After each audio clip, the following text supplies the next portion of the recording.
Kompleksitas pertarungan ground fight tidak lain dan tidak bukan adalah sebuah pekerjaan seni. It's a work of art. Imajinasi liar dan abstrak namun tetap runut dalam keteraturan.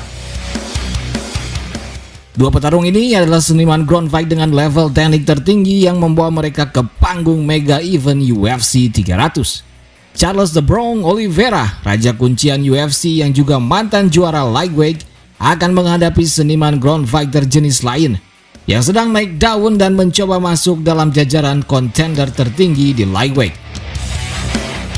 Setelah sebelumnya kita menyaksikan rising star Saint Denis gagal menjebol jajaran top contender, akankah Arman Tsarukyan bisa menjebol tembok batas itu dan menuju puncak ke title shot? Mari kita review dan prediksi pertarungan mereka. Kita mulai dari sang penantang Arman Tsarukyan.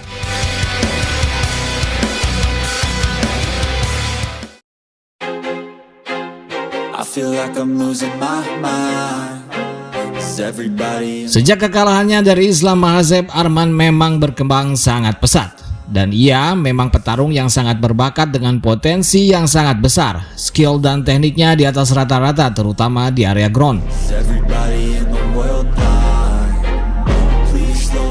Umurnya baru 23 tahun saat kalah oleh Islam Makhachev 5 tahun lalu. Namun ia sudah mengimbangi bahkan sangat menyulitkan Islam Makhachev ketika itu.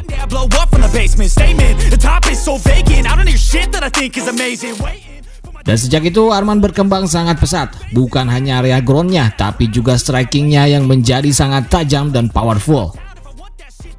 Sejak kalah dari Islam, Arman terus menang 5 kali berturut-turut dan 2 diantaranya ia sukses men-TKO lawannya.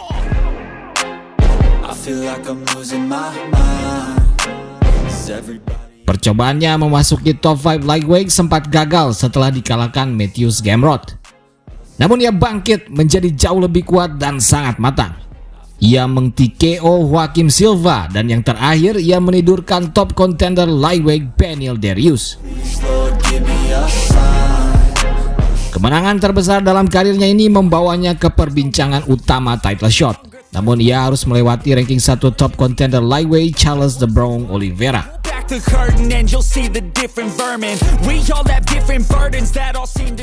Arman akhirnya sampai ke posisi tertinggi selama ia berkarir. Satu langkah lagi ia akan bisa mendapatkan kesempatan rematch sekaligus title shot melawan raja lightweight saat ini Islam Makhachev.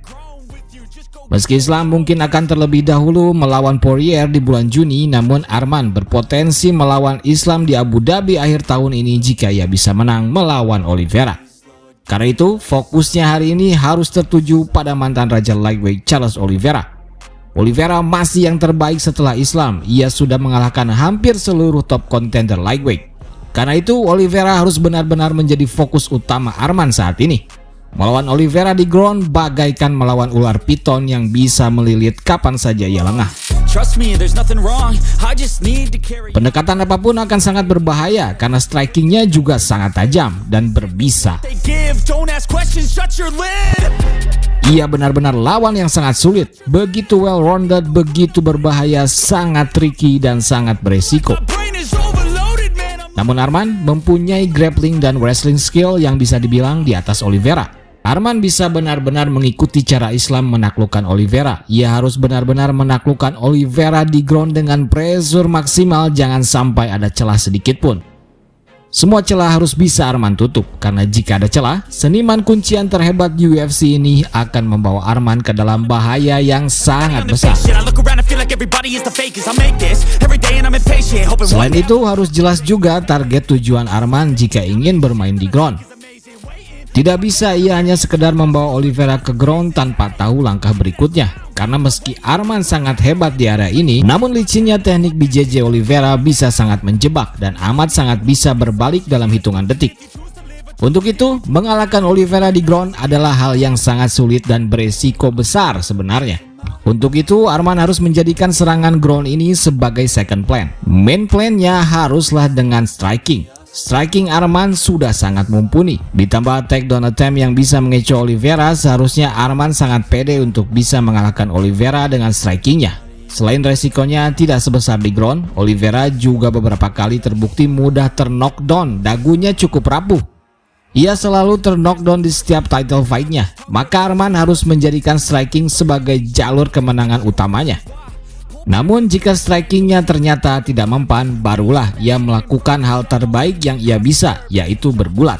Pertaruhkan semuanya di ground jika striking memang sudah tak bisa lagi menembus pertahanan Oliveira. Karena Arman seharusnya bisa menang di area manapun, ia jauh lebih muda dan lapar. Skill dan tekniknya sangat all-rounded.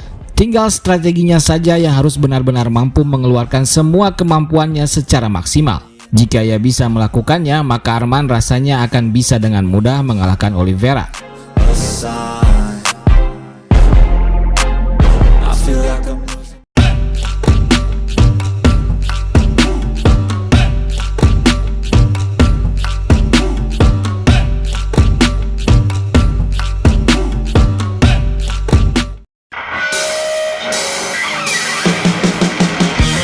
Kita ke Charles The Bronx Oliveira, sang mantan raja lightweight yang masih terbaik di divisi lightweight setelah sang juara Islam Makhachev. Oliveira masih menjadi pilihan utama untuk melawan Islam Makhachev, namun karena cedera, ia harus mundur. Namun karena hal itu juga ia mendapatkan tantangan berat melawan rising star lapar Arman Tsarukyan. Selain itu, ia juga mendapatkan berkah karena dapat tampil di event terbesar UFC 300.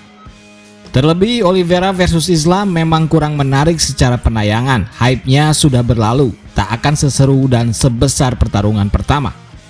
Tapi melawan Tsarukyan menjadi hal yang berbeda, yang memang jauh lebih menarik. Tsarukyan menjadi warna baru di lightweight. Ia akan menarik dihadapkan dengan siapapun, baik Oliveira maupun sang raja Islam Makhachev. Oliveira jelas harus melakukan adjustment di sana-sini. Ia tak bisa bertarung dengan apa adanya. Semua harus benar-benar diperhitungkan. Terutama game plan dia saat pertarungan harus dilakukan di ground area. Oliveira harus benar-benar tahu langkah apa yang akan ia lakukan jika Arman men-take down-nya. Arman tak akan ragu meladeni Oliveira di ground, karena meski BJJ-nya sangat berbahaya, namun grapplingnya sangat lemah.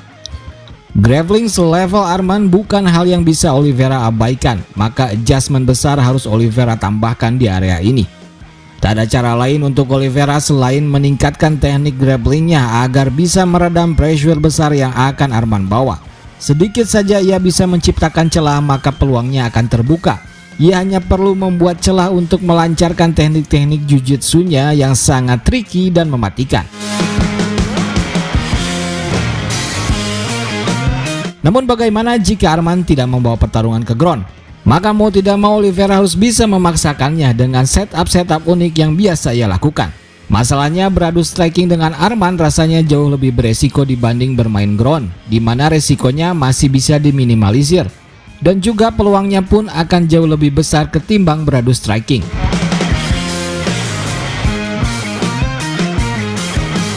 Untuk itu, secara statistik, Arman mempunyai peluang yang lebih besar sebenarnya. Ia berpeluang bisa mendominasi Oliveira di area manapun. Meski mungkin nanti Arman tidak bisa menghabisi Oliveira sekalipun, namun ia masih berpeluang besar menang poin karena dominasinya di ground.